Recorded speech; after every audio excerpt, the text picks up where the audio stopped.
শারীরিক মানসিক দুই দিক থেকেই শক্তিশালী হওয়ার চেষ্টা করা। কারণ ইসলামের সুন্নত এটা নয় যে আমি গিয়ে মাইর খাবো। জিহাদের মাঠে সাহাবীরা কখনো এই উদ্দেশ্যে যান নাই যে গেছি আমাকে মারো আমি শহীদ হয়ে যাবো, এইভাবে যান নাই তারা কখনো। বরং গিয়েছেন এই উদ্দেশ্যে যে আমি কাফেরের গর্দান উড়াই দিব। এবং সেই প্রস্তুতি, সেই প্রিপারেশন, সেই ফিজিক্যাল স্ট্রেংথ, তার প্রশিক্ষণ, এদাত, এগুলো তাদের ছিল। ওইটা এমন যুগ ছিল যখন প্রত্যেক ঘরে ঘরে জন্ম থেকেই মানুষ এগুলো শিখত। তীর নিক্ষেপ করা, তরোয়াল চালানো, কুস্তি ইত্যাদি ইত্যাদি, এগুলো জন্ম ছোটবেলা থেকেই মানুষ এগুলো শিখত। এখন তো এটা মানে সব ঘরে ঘরে নাই, আলাদা করে আমরা প্রশাসনিক বাহিনী তৈরি করেছি। এটা হচ্ছে জনগণকে নিরস্ত্রীকরণ করে দেওয়ার একটা প্রক্রিয়া। কিন্তু যাদেরকে প্রশিক্ষিত করছি তারা আবার পশ্চিমাদের দাসত্ব করতেছে, ওদের সেবা দশায় বসে আছে। একটা জাতিসংঘের মিশনকে তারা মনে করতেছে জান্নাতের টিকিট পেয়ে গেছে, তাই না?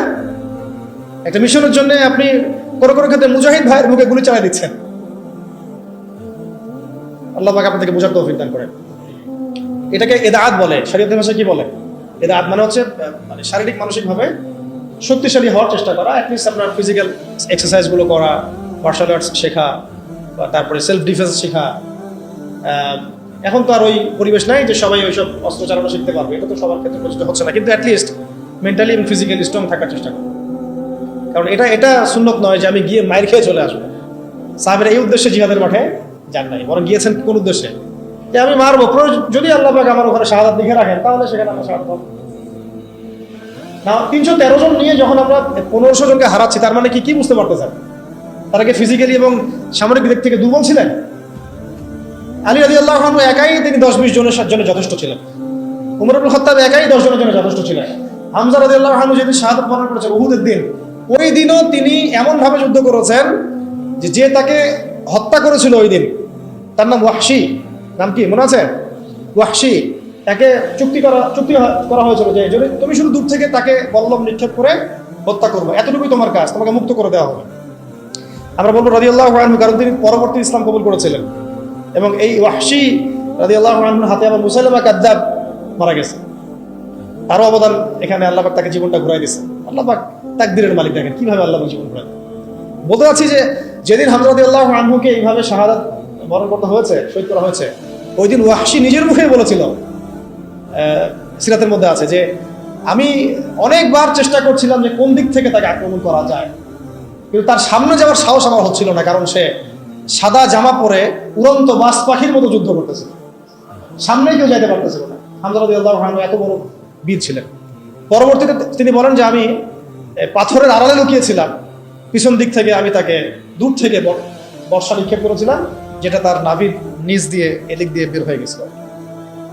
বর্ষা ঢুকে যাওয়ার পরে ওয়াহশী বলছে পরেও তিনি ঘুরে আমাকে আক্রমণ করার জন্য চেষ্টা করছিলেন, কিন্তু তাকে সময় তার সাথী দেয় না, সময় তাকে সাথ দেয় না, পড়ে গেছেন। মানে যখন বর্ষা ঢুকে গেছে তখনও তিনি তরল উঁচু করে মারার জন্য চেষ্টা করেছিলেন, কিন্তু শেষ মুহূর্তে পারেন। এই ঘটনাটা নিজের মুখে ব্যাখ্যা করেছেন ওয়াহশী। যখন মক্কা বিজয় হয়ে গেছে না, তখন নবী সাল্লাল্লাহু আলাইহি ওয়াসাল্লাম সবাইকে মাফ করে দিয়েছেন, সবাই ইসলাম কবুল করতে আসছেন, ওয়াহশীও আসছেন। মানে বেলাল রাদিয়াল্লাহু আনহু তাকে ধরে নিয়ে আসছেন, আরে এখন ইসলাম কবুল করো, নাহলে তোমরা করতে পারবা, আর কেউ বাঁচাতে পারবে না তোমাকে। তখন আল্লাহ নবী তাকে জিজ্ঞাসা করেছেন যে কাইফা কাতালতা হামজা, কিভাবে হামজাকে হত্যা করেছিল তুমি? তখন তিনি নিজের মুখে বিবৃতি দিয়েছেন। এটা শুনে নবী সাল্লাল্লাহু আলাইহি ওয়াসাল্লাম নবী হিসেবে বায়াত নিয়েছেন তার ইসলামের জন্য। কিন্তু আরেকটা স্টেটমেন্ট তিনি দিয়েছিলেন যে যদি তোমার চেহারাটাকে আমার সামনে থেকে দূরে রাখতে পারো তাহলে সেটাই করো।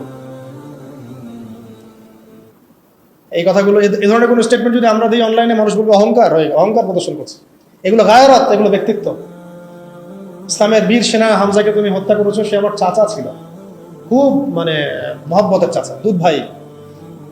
কষ্ট পেয়েছেন তিনি, এটা শুধু তাই না, তার লাশকে চিরে ফেলা হয়েছে, কলিজা ছিঁড়ে খাওয়ার চেষ্টা করা হয়েছে, পারে নাই।